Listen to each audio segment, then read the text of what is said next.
coming down. I never liked it on the ground. I'm not coming down. I want to go higher, higher, higher than that. If this season has taught me anything, it's to own and claim that the voice in my head that tells me to make myself small and that I'm for myself is not true. The truth of who I am and what I was made to be is that I am desperately for others. And it's why I put myself so frequently in an uncomfortable way. I, a couple months ago, attended this event in Indianapolis called Rise and Thrive. And it was stories of 7 women on stage that had such courageous vulnerability. You couldn't walk away and not be touched in a profound way. As we look at this bridge between seasons, I thought, what a great fit to take the stories of these women and to share their courage and their story and their vulnerability with you guys, my listeners. And so that's what we're going to do. I've brought Rebecca on with me today to give a little bit of a behind the scenes about what Rise and Thrive is, kind of where it came from. It's her event. She was so gracious in letting me stand on stage with her and just really encourage the group of people that gathered that day. And so Rebecca, if you would just share a little bit about what Rise and Thrive is, kind of who you are, and give a bit of a backstage pass to what this whole thing is. It was so fun to have you there. And I've received so many amazing comments about what it was like to have 2 strong women with separate visions come together and share those. So thank you for being a part of the event. So I'm Rebecca Fleetwood Hession. I am an executive coach and keynote speaker. And a big part of my business is to build community, because I believe that there's so much power in a small group of people sharing in life together, different than a mentorship or a best friend, but a really intentional community of people with diverse thoughts and ideas, and the power of bringing those together. And so I designed this experience called Rise and Thrive, which is a 7-month experience for 7 women to go through together.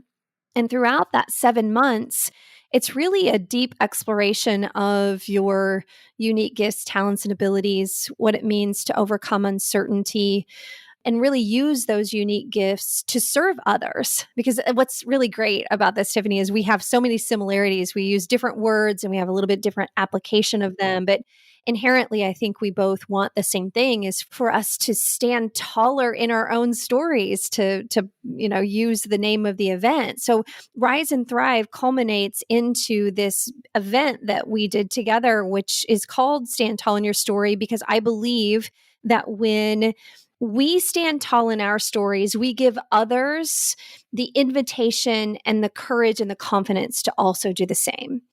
And I wanted to model what that looked like in a really fun environment, and to make it be this thing where it doesn't have to be so serious. We have music and food and drinks and laughter, and just honor the real humanity of our stories. And it's transformational, both for the people that are on stage, but also for the people that experience it. I think for people who weren't there, it's important that they understand the context in which these stories are told, because when you and I are on a podcast microphone, we're most of the time in the room by ourselves or with one other person. And so to share intimately, in some ways, you're still doing it with a group of people, but you're not looking them in the eye.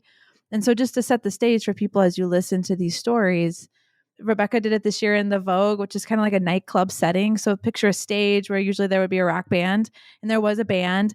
And this woman with the audience, it's dark lit and the stage is bright.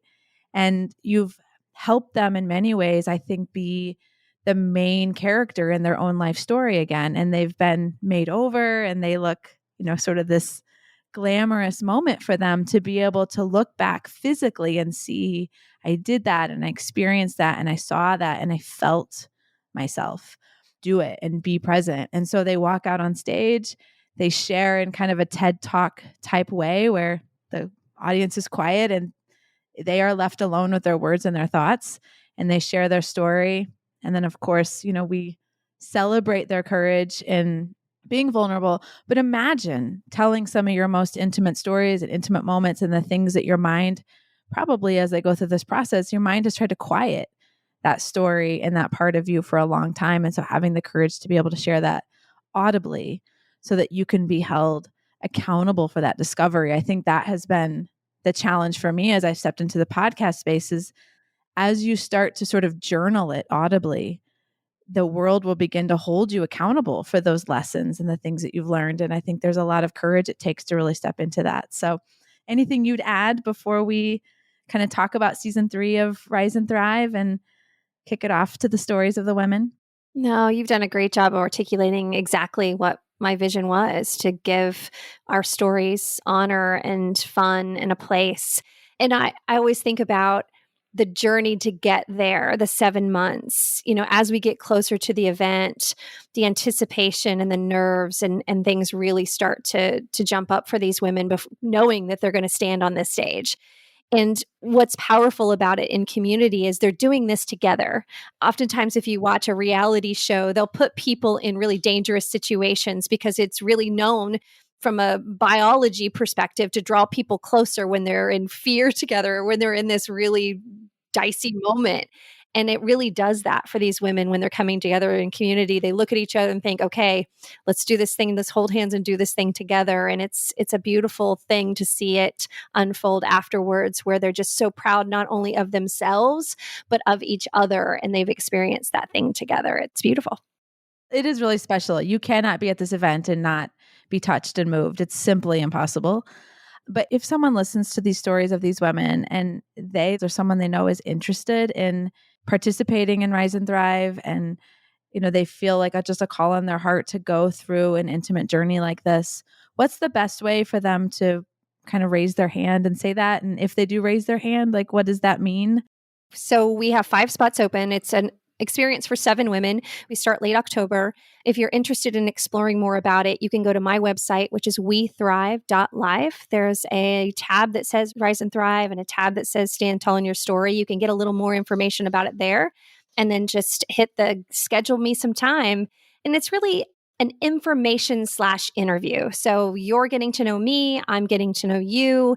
We gather some information and choose the 5 that will go through the journey together. Awesome. And we'll also be sure to include everything in show notes. If you're driving and you don't have a pen and can't write it down, we'll be sure to put it in the contact information in each of the women's stories as well, so that you can get connected to that. Rebecca, thank you for sharing so courageously your own story and journey. Again, I think you are really good at being kind of patient zero as you lead women through this process. And so thanks for your courage. I know that we are all better for it here in the city as we watch the work that you've done on yourself and as you share that with the women around you. I hope and know that these stories will give you more courage to be able to step more authentically into who you are and to make sense of the story that life has given you. I'm not coming down. I never liked it on the ground. I'm not